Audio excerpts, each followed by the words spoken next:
Hi hello welcome to vlog life with Praveena Saravanan. இன்றைக்கி நம்ம vlogல வந்து பார்க்க போகிறது குடல் கிரேவி எப்படி பண்ண போகிறோம் அப்படிங்கிறத பார்க்க போகிறோம். மறக்காமல் நம்ம சேனலுக்கு லைக் ஷேர் அண்ட் கமெண்ட் பண்ணுங்கள். மறக்காமல் நம்ம சேனலை சப்ஸ்கிரைப் பண்ண மறந்துடாதீங்க. சப்ஸ்கிரைப் பண்ணிவிட்டு பெல் ஐக்கான் ப்ரெஸ் பண்ணுங்கள். வாங்க வீடியோக்குள்ளே போகலாம்.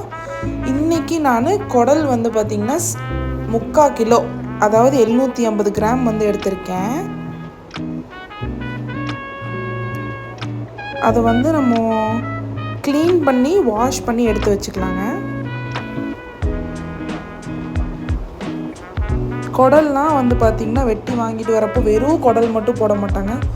குடல் அதுக்கு மேலே இருக்கிற தோல், அப்புறம் லங்ஸு, அந்த ட்ரெக்கியா எல்லாமே போடுவாங்க. இதில் வந்து மெயினாக எனக்கு பிடிக்காதது வந்து பார்த்திங்கன்னா லங்ஸ் கூட ஓகேங்க, நான் சாப்பிட்ருவேன், வீட்டில் எல்லோரும் சாப்பிடுவாங்க. பட் அந்த நடுவில் அந்த தொண்டை மாதிரி ஒரு டியூப் லேயர் மாதிரி இருக்கும் பார்த்திங்களா, அது வெட்டி தருவாங்கங்க. எனக்கு சுத்தமாக பிடிக்காது. நான் அது டஸ்ட்பினில் த்ரோ பண்ணிடுவேன். ஃபஸ்ட்டு ஒரு 2-3 தண்ணியில் நார்மல் வாட்டரில் வாஷ் பண்ணிக்கோங்க.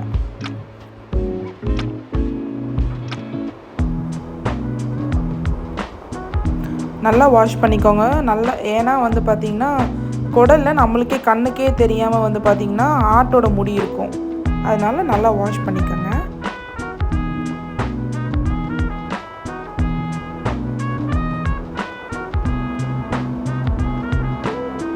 நீங்கள் வாஷ் பண்ணும்போது நான் ஃபஸ்ட்டு காமிச்சேன் இல்லைங்களா, அந்த மாதிரி இதில் வந்து வாஷ் பண்ணும்போது பார்த்திங்கன்னா நீங்கள் தண்ணி ஸ்ட்ரெயின் பண்ணிகிட்டே இருக்கணும். தண்ணி ஸ்ட்ரெயின் பண்ணும்போது என்ன ஆகும்னு பார்த்திங்கன்னா குடல் கொஞ்சம் கீழே விழுந்துடும் வலிக்கு. அதனால் நான் இந்த மாதிரி ஒரு வடிகட்டி எடுத்திருக்கேன், பெரிய வடிகட்டி. ஸோ நீங்கள் குடல் வந்து ஈஸியாக வாஷ் பண்ணிக்கலாம். இதுன்ட்டு இல்லைங்க, வெஜிடபிள்ஸு இல்லை வேறு எந்த மீட்டாக இருந்தாலுமே நீங்கள் ஈஸியாக வாஷ் பண்ணிக்க முடியும். அதனால் நான் பெரிய சைஸ் வடிகட்டி வாங்கி வச்சுருக்கேன்.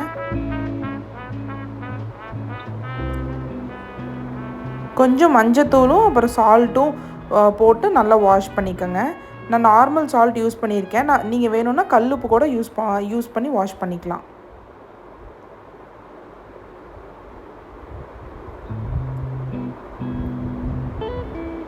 நான் யூஸ்வலி வந்து பார்த்திங்கன்னா கேர்டு யூஸ் பண்ணி கேர்டு ஒரு 2 ஸ்பூன்ஸு அந்த மாதிரி போட்டு நான் வாஷ் பண்ணுவேன்.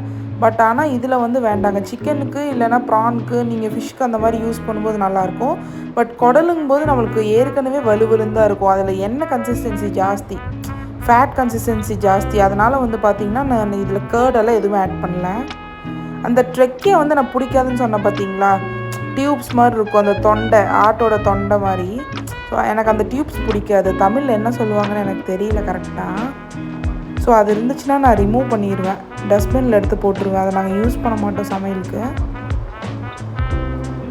கிரேவியில் யார் போட்டாலுமே எங்கள் வீட்டில் சாப்பிட மாட்டாங்க, அதனால் நான் எடுத்து போட்டுருவாங்க. அதை பார்த்தீங்களா,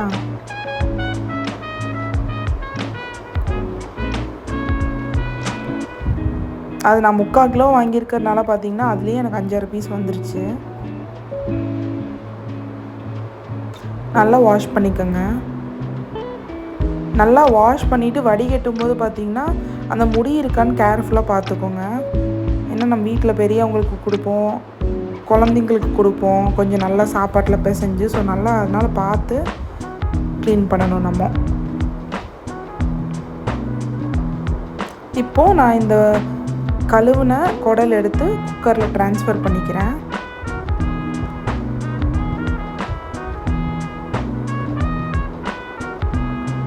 நான் இந்த குடல் வந்து பார்த்திங்கன்னா கொஞ்சம் ஒரு 4-5 விசில் விட்டுறலான்ட்டு குக்கரில் ட்ரான்ஸ்ஃபர் பண்ணுறேன்.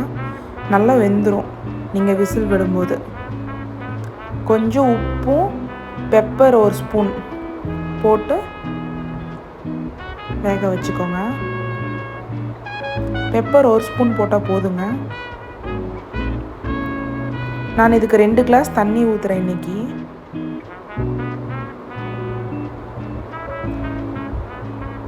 ரெண்டு கிளாஸுங்கும் போது எனக்கு கொஞ்சம் ஜாஸ்தியான மாதிரி இருக்குது.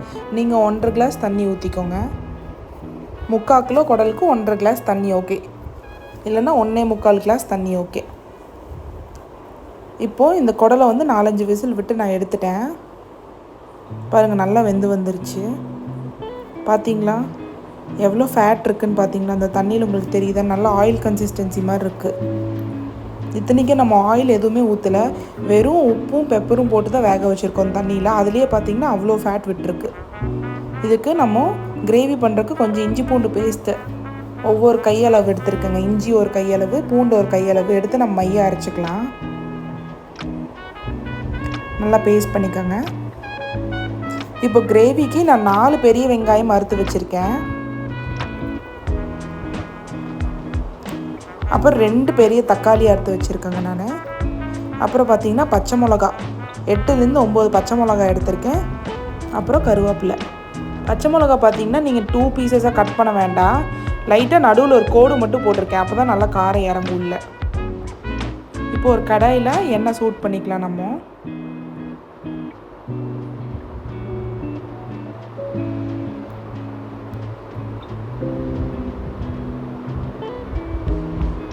ஒரு டீஸ்பூன் கடுகு,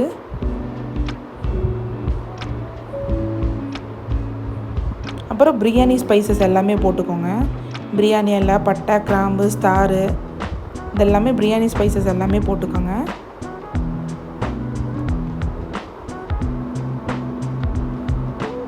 கொஞ்சம் நல்லா ஹீட் ஆனதும் பச்சை மிளகா, கருவேப்பிலை 2மே சேர்த்திக்கோங்க.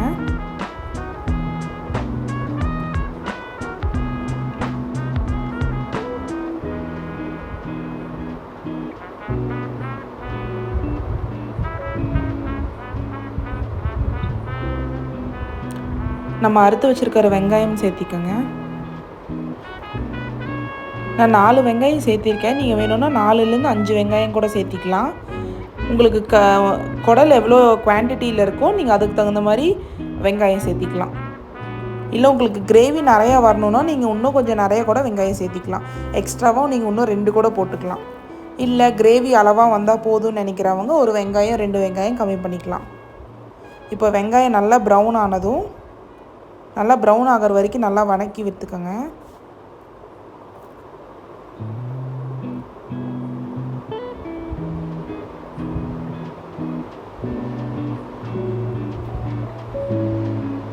இப்போது நம்ம கட் பண்ணி வச்சுருக்க 2 பெரிய தக்காளி ஆட் பண்ணிக்கோங்க.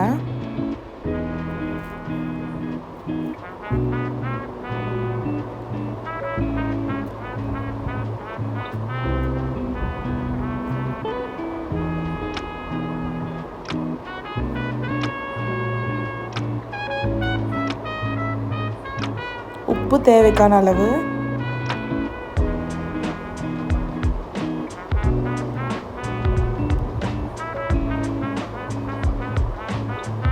மிளகாத்தூள் 1 டீஸ்பூன்,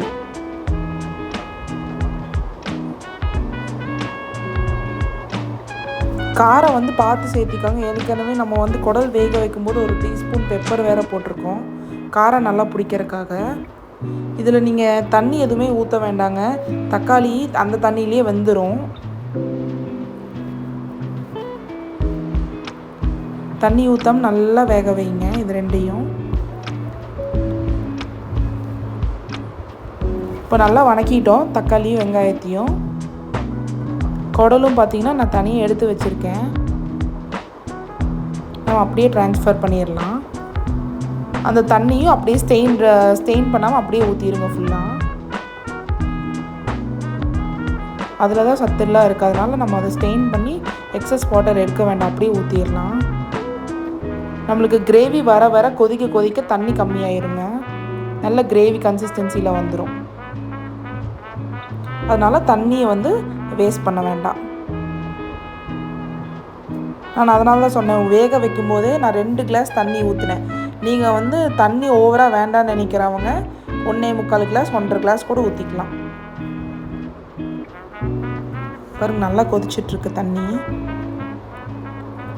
நல்லா கொதிக்க கொதிக்க நல்லா சுண்டிருங்க தண்ணி, கிரேவி கன்சிஸ்டன்சிக்கு நல்லா தண்ணி சுண்டிரும்.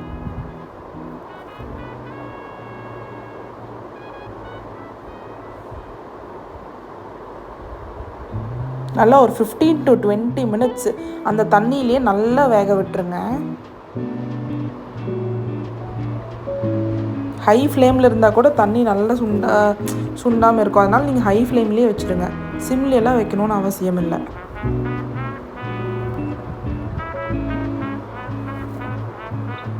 அப்பப்போ வேணால் கிளறி விட்டு பார்த்துக்கோங்க.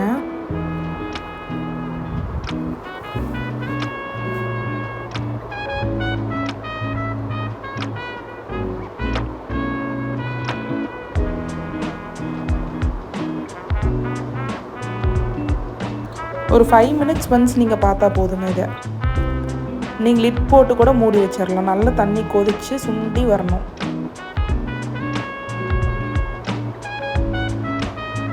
உங்களுக்கு வீடியோவில் தெரியுதுன்னு நினைக்கிறேன். ஏற்கனவே ஒரு சுத்து கம்மியாக இருக்குது தண்ணி. பார்த்தீங்களா, கொதிக்க கொதிக்க எவ்வளோ சுண்டுதுங்க தண்ணி. இன்னும் நல்லா சுண்டி வரணுங்க தண்ணி. அதனால் 10 to 15 மினிட்ஸ் நல்லா கொதிக்கட்டும். இப்போ நம்ம அரைச்சி வச்சுருக்கிற இஞ்சி பூண்டு விழுதை வந்து நம்ம ஆட் பண்ணிக்கலாம்.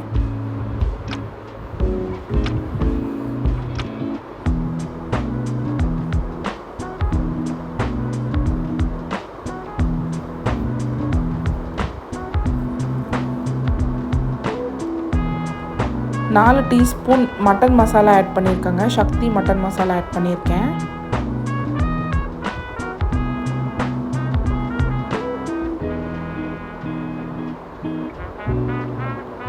ஒரு டீஸ்பூன் கரம் மசாலா ஆட் பண்ணிக்கோங்க.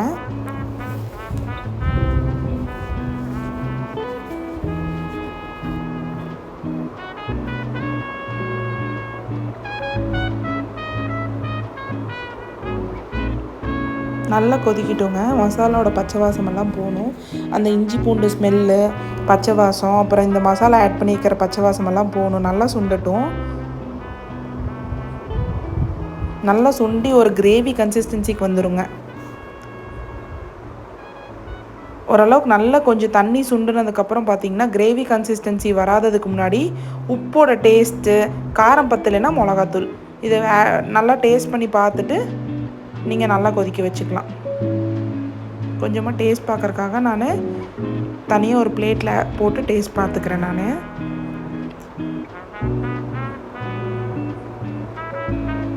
பார்த்தீங்களா எந்த அளவுக்கு ஒரு கன்சிஸ்டன்சி, கிரேவி கன்சிஸ்டன்சிக்கு வந்துருச்சு பாருங்கள்.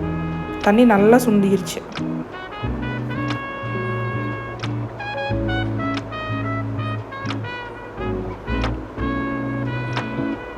இந்த குடல் கிரேவியை நீங்கள் சாப்பாட்டில் போட்டு சுட சுட சாப்பாட்டில் பிசைஞ்சு சாப்பிட்டிங்கன்னா அப்படி ஒரு அமிர்தம் மாதிரி இருக்குங்க. சீரியஸாக நைட்டு மீதி மிச்சமானா கூட பரோட்டாக்கோ இல்லை சப்பாத்திக்கோ இல்லை நீங்கள் நெக்ஸ்ட் டே ஃப்ரிட்ஜில் வச்சு காலையில் சுட சுட இட்லிக்கு கூட தொட்டு சாப்பிட்டிங்கன்னா அவ்வளோ சூப்பராக இருக்கும். அதுவும் ஊற ஊற குடல் வந்து பார்த்திங்கன்னா நல்லா டேஸ்ட்டு தரும்.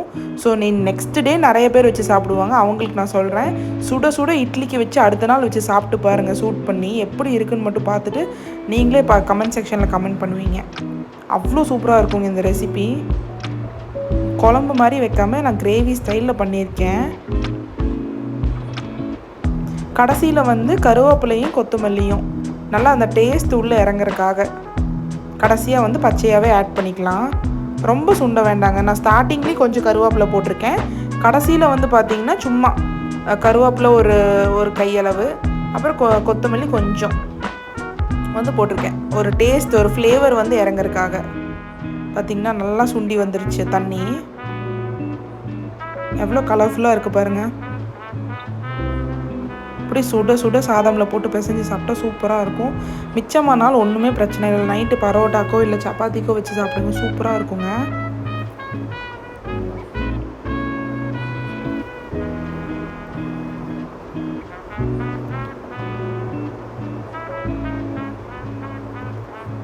சண்டே அன்னைக்கு காலையில் நேரத்தில் போய் குடலில் எடுத்துகிட்டு வந்து இந்த மாதிரி நான் செஞ்சுருக்கிற மாதிரி இந்த கிரேவியை ட்ரை பண்ணி பாருங்கள் உங்கள் வீட்டில்.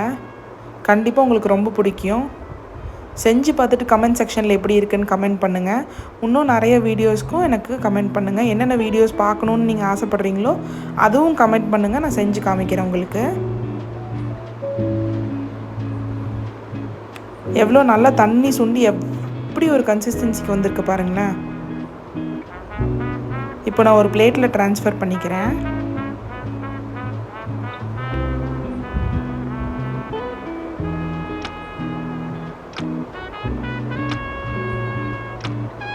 மீதி இருக்கிறது எல்லாமே நான் பவுலில் ட்ரான்ஸ்ஃபர் பண்ணிட்டேங்க.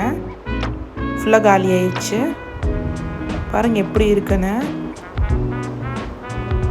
மறக்காமல் நம்ம சேனலை சப்ஸ்கிரைப் பண்ணுங்கள். தேங்க்யூ.